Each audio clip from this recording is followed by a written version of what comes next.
धर्म में श्राद्ध पक्ष में सर्वपितृ अमावस्या का बहुत ही अधिक महत्व है।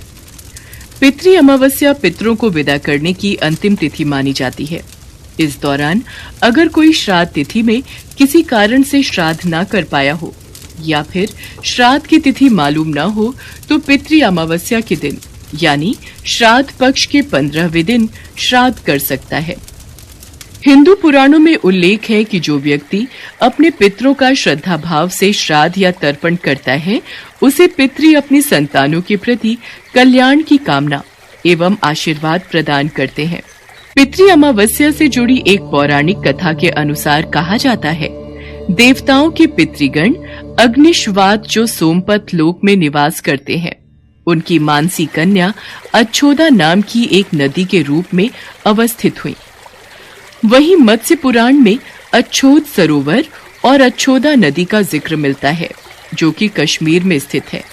कहा जाता है एक बार अच्छोदा ने 1000 वर्ष तक तपस्या की, जिससे प्रसन्न होकर देवताओं के पितृगण अग्निश्वात और बर्हिष्पद अपने अन्य पितृगण अमावसु के साथ अच्छोदा को वरदान देने के लिए आश्विन अमावस्या के दिन उपस्थित हुए और उन्होंने अच्छोदा से कहा, हे पुत्री, हम सभी तुम्हारी तपस्या से अति प्रसन्न हैं, इसलिए जो चाहो वर मांग लो। अमावसु देखने में कितने सुंदर और मनमोहक हैं। मैं तो उनको अपना हृदय दे बैठी हूँ। ये अच्छोदा को क्या हो गया? इसका ध्यान कहाँ है? अच्छोदा ने अपने पितरों की तरफ ध्यान नहीं दिया और वो अति तेजस्वी पितरी अमावसु को अपलक निहारती रही। पितरों के बार बार कहने पर उसका ध्यान अमावसु से हटा। अच्छोदा, पुत्री अच्छोदा। हे भगवान, क्या आप मुझे सचमुच वरदान देना चाहते हैं? हे अच्छोदा, वरदान पर तुम्हारा अधिकार सिद्ध है, इसलिए निसंकोच कहो। भगवान, यदि आप मुझे वरदान देना ही चाहते हैं तो मैं तत्क्षण आपके साथ रमण कर आनंद लेना चाहती हूँ। अच्छोदा, तुम ऐसा सोच भी कैसे सकती हो?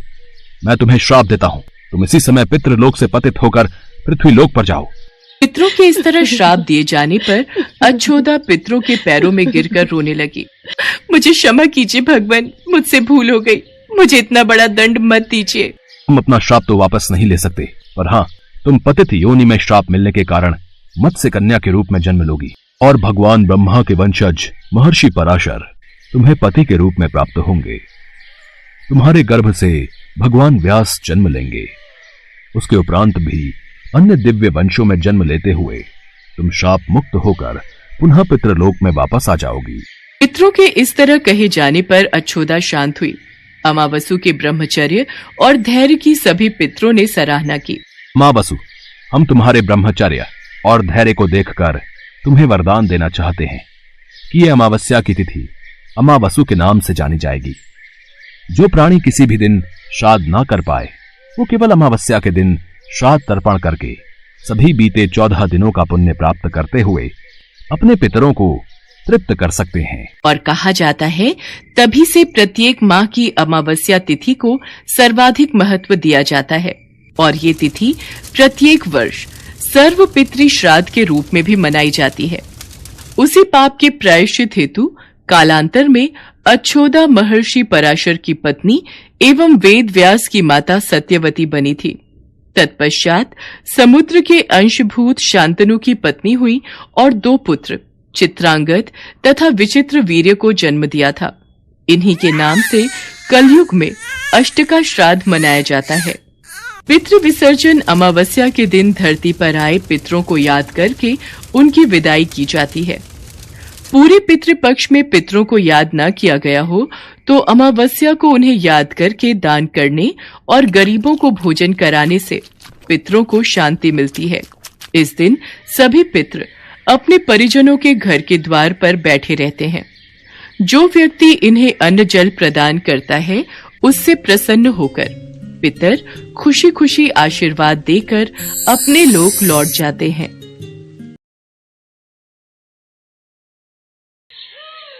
माधोपुर गांव में लक्ष्मीचंद नाम का एक साहूकार अपनी पत्नी मंगला के साथ रहता था।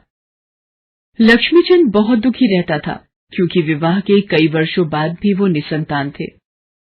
उनकी संतानें अकाल मृत्यु को प्राप्त हो जाती थी।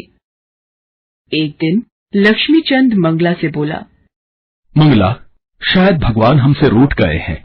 हमारी संतानें अकाल मृत्यु को प्राप्त हो जाती हैं। ये दुख कम नहीं हुआ था कि इस बार पता नहीं खेत की सारी फसलें सूख गई हैं, खेत बंजर पड़ गए हैं।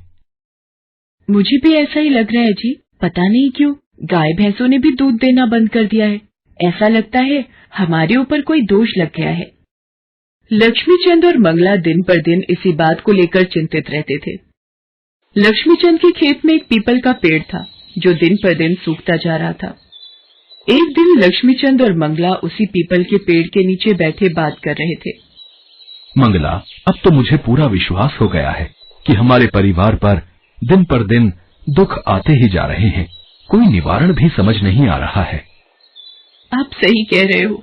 सोचने की बात है, फसलें सूख गई, गाय भैंसों ने दूध देना बंद कर दिया है, संतान के सुख से भी हम वंचित हैं। हमारे ऊपर इतने दुखों का पहाड़ क्यों टूट पड़ा है। मंगला बात कहते कहते रोने लगती है। तभी वहां से एक साधु महाराज गुजरते हैं। लक्ष्मीचंद और मंगला साधु महाराज के चरण छूकर प्रणाम करते हैं।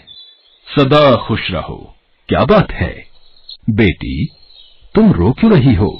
शायद तुम दोनों किसी दुविधा में दिखाई पड़ते हो। लक्ष्मीचंद और मंगला साधु महाराज को अपनी सारी विपदा बताते हैं। बेटी, तुम मेरे कहे अनुसार इस पीपल के पेड़ की नित्य पूजा करो। पीपल पर नित्य जल चढ़ाकर दीपक जलाकर पूजा करना। हाँ, याद रहे, रविवार के दिन पीपल पर जल मत चढ़ाना और न ही रविवार को पीपल पर दीपक जलाना। जैसी आपकी आज्ञा महाराज, मैं रोजाना इस पीपल के पेड़ की पूजा करूंगी। साधु महाराज के कहे अनुसार मंगला उस पीपल के पेड़ की श्रद्धापूर्वक जल चढ़ाकर पूजा करती और संध्या समय पीपल पर दीपक जलाती। जैसे जैसे मंगला पीपल के पेड़ की पूजा करने लगी, वैसे वैसे पीपल का पेड़ हरा भरा होता चला गया। आपने देखा स्वामी, पीपल का पेड़ हरा भरा हो गया है। हाँ मंगला, कितना सूख गया था ये पीपल का पेड़, पर तुम्हारी पूजा और भक्ति से ये फिर से हरा भरा हो गया। गाय और भैंस भी दूध देने लगी थी। खेत की फसलें भी हरी भरी हो गई थी। मंगला, गाय भैंस फिर से दूध देने लगी हैं और इस बार फसल भी बहुत अच्छी हुई है। हमारे खेत खलिहान में फसलें लहलहा रही हैं। स्वामी, ये तो बहुत ही खुशी की बात है। भगवान ने हमारी सुन ली। आपका कारोबार फिर से चलने लगा है। लक्ष्मीचंद और मंगला की जिंदगी में खुशियां फिर से लौट रही थी। एक दिन, सुनिए, आप पिता बनने वाले हैं। क्या? मैं पिता बनने वाला हूँ? मंगला, तुम नहीं जानती आज मेरे लिए कितना बड़ा खुशी का दिन है। 9 माह के पश्चात मंगला एक प्यारे से बेटे को जन्म देती है। लक्ष्मीचंद और मंगला का परिवार संतान को पाकर खुशी से फूला नहीं समाता। तभी लक्ष्मीचंद और मंगला को पता चलता है कि वही साधु महाराज फिर से गांव में पधारे हैं। वो अपने बेटे को साधु महाराज का आशीर्वाद दिलवाने उनके पास जाते हैं। आओ वत्स, जीते रहो। महाराज, मेरे पुत्र को आशीर्वाद दीजिए। आपकी कृपा से ही आज मेरे परिवार में खुशहाली है। आज मेरा परिवार संपन्न है। साधु महाराज, आपके ही आशीर्वाद से हमें संतान का सुख प्राप्त हुआ। इनका कारोबार भी अच्छा चल पड़ा है। गाय भैंसों ने फिर से दूध देना शुरू कर दिया है। खेत भी हरे भरे हो गए हैं और खेत में जो पीपल का वृक्ष था वो भी हरा भरा हो गया है। बेटी, ये सब मेरे कारण नहीं, बल्कि तुम्हारे पितरों के आशीर्वाद से ठीक हुआ है।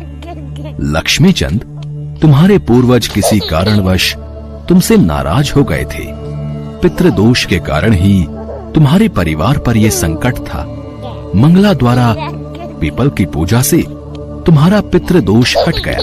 पीपल की पूजा करने से पितृ प्रसन्न होते हैं। मेरा आशीर्वाद सदैव तुम्हारे परिवार के साथ है। सदा खुश रहो।